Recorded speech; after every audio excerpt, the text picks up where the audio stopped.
Yes, we are back with a movie review. So, yeah, I wasn't planning anytime soon to review any movie.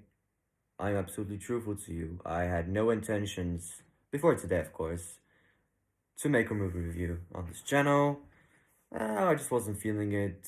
I didn't watch, yeah, for the main reason that I didn't watch many movies. But today, outdid that wrong. Today, I watched Gran Torino on Netflix.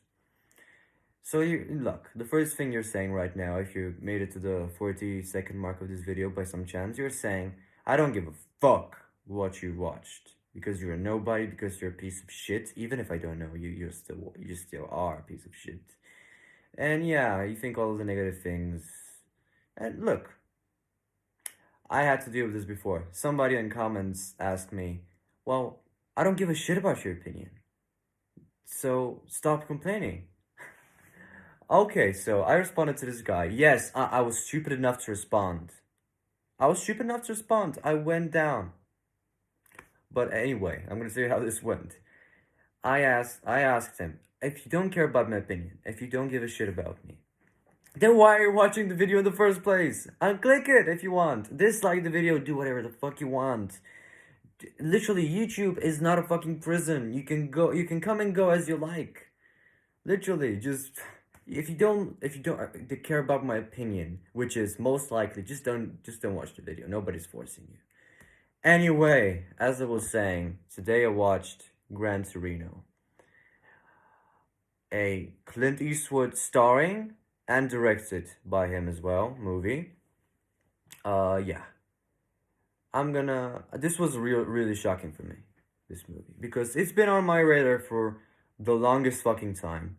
I've watched Million Dollar Baby, Unforgiven, many Clint Eastwood movies they're absolutely fucking incredible. I'm getting goosebumps even thinking of them.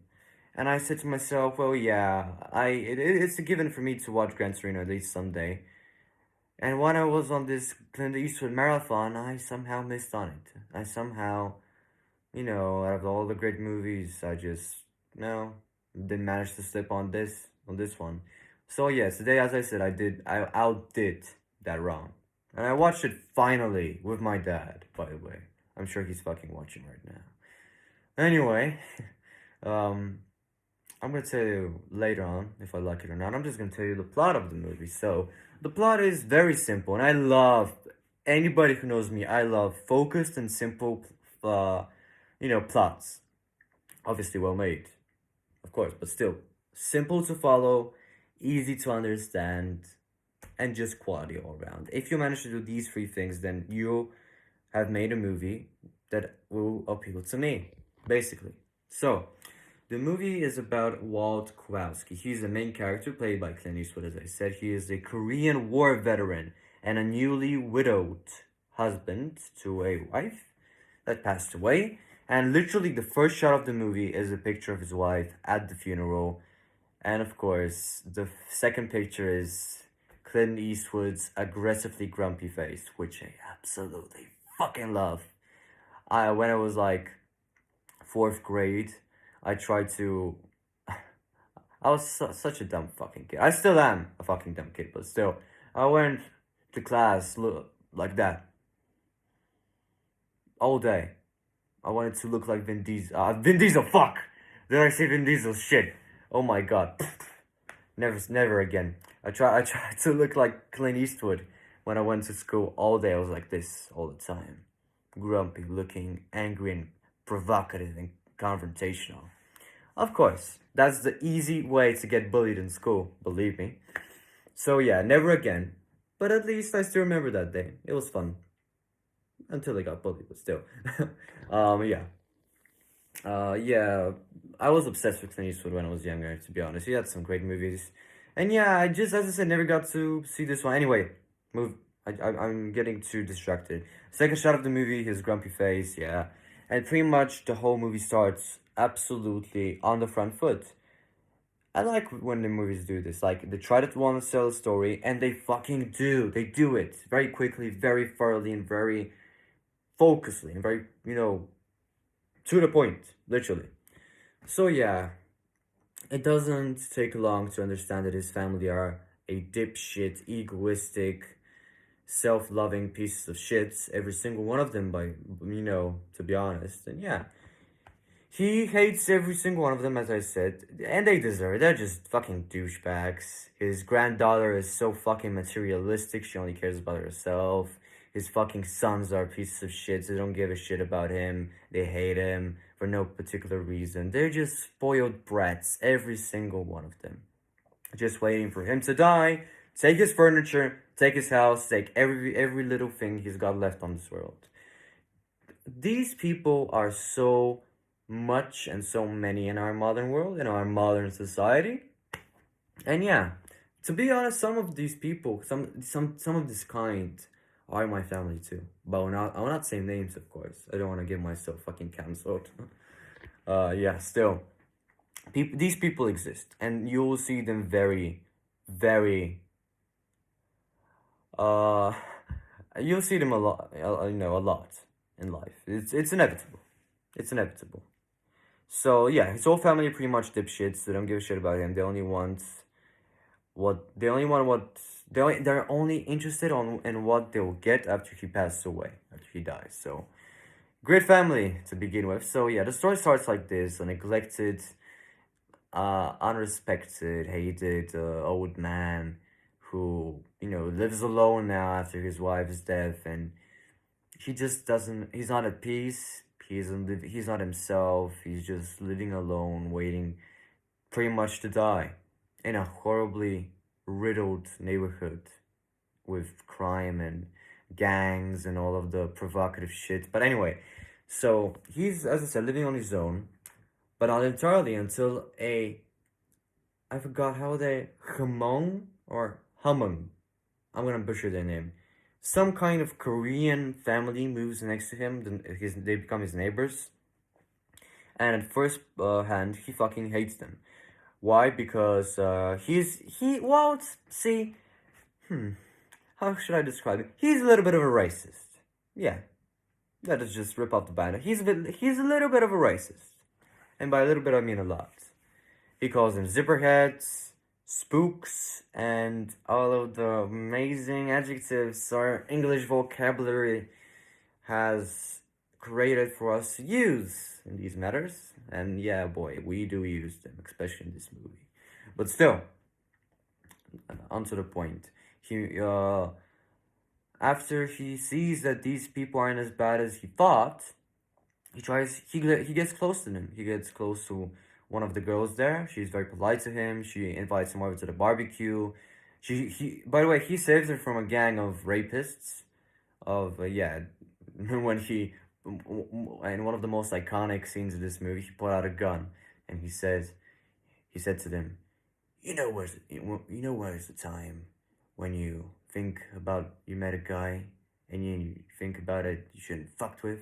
Yeah, I'm that guy. When he said that, this is one of the best scenes of the movie. This was like when he stood up for her and when he showed that he cares for her, because he sees the daughter he never had, the family he never had, and pretty much the human decency he was never, graced with in his life, apart from his wife, of course, but still. So he gets close to her, as I said. He gets close to her family, and to her brother more specifically. He gets him to work with him. Of course, he calls him all of the beautiful racist slurs that, of course, they're not beautiful. I don't want to get canceled. I'm just using sarcasm, okay? I just learned that from Chandler Bing. Cancel him. Anyway, he tries to get this second chance, this redemption, this attempt of peace, like getting a family he never had, meeting people he never even thought of meeting that had this level of human decency. So he grabbed that chance, unfortunately, in the last days of his life. So because he has lung cancer, I believe, or some kind of disease that makes him cough blood. I'm not a doctor. I never want to be a doctor. I'm just speculating here, okay?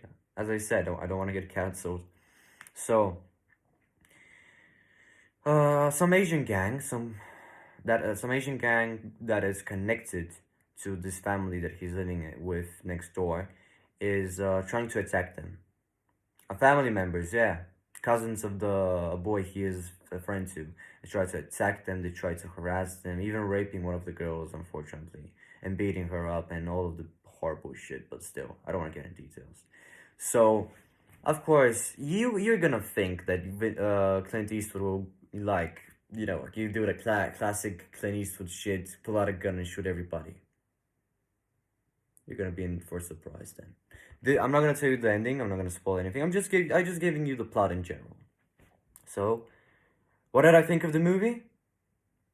The movie was shockingly, surprisingly amazing. I'm saying shockingly and amazingly because maybe I gave the Oscars too much of credit. Because I was scrolling down all of the Oscar nominated movies of Clint Eastwood and this one didn't pop up. I said, Then I said, okay, I'm gonna see a different list. The best Clint Eastwood movies. And this one was at the top. This one was like literally at the top 5. I said, this doesn't have any Oscars. So, Oscars are not a criticism if the movie is good or bad.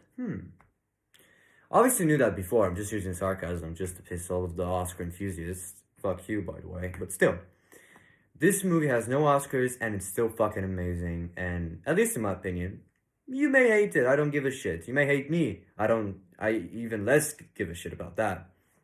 But this movie is incredible. And yeah, does it deserve an Oscar? Yes, damn right. It fucking deserves an Oscar in my opinion, but it didn't get one. So who gives a fuck? The movie's great, in my opinion. The acting is terrific as always. No, I didn't expect any less from Clint Eastwood, of course. And yeah, great stuff, really, all aboard. The ending was incredible. The actors were well brought. Not a single, not a weak link like a character. It's a simple and easy to follow story. And yeah, as I said, the ending will probably leave you in tears. Like look, my father nearly cried to the ending. I shit you not. And he's not the guy who will cry when Jack dies in Titanic kind of shit, He's not the guy, believe me. And if that movie nearly got him, then that speaks something, okay, believe me. So giving Gran Torino's score, I would give it a 9 out of 10.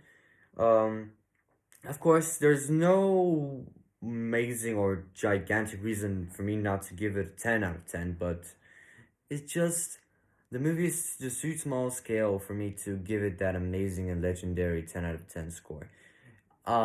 Be prepared because they're gonna be a very if you're gonna watch it, of course. Be prepared because they're going to be a lot of racist slurs. So if you're offended by these, then I don't recommend you watching the movie. There will be a lot of race stereotypes. Really, how you should accept each other, even though your differences in skin tone. You should and all of the things that and inflict on the information about different races. So yeah, good shit, to be honest, at least for me. Anyway, hope you enjoyed the video. Oh, it was a great movie, to be honest. One of his best works, Clint Eastwood, if I say so myself. He was 78 when he filmed that movie. 78. Can you believe that? I just can't. This guy is a fucking human, in my opinion.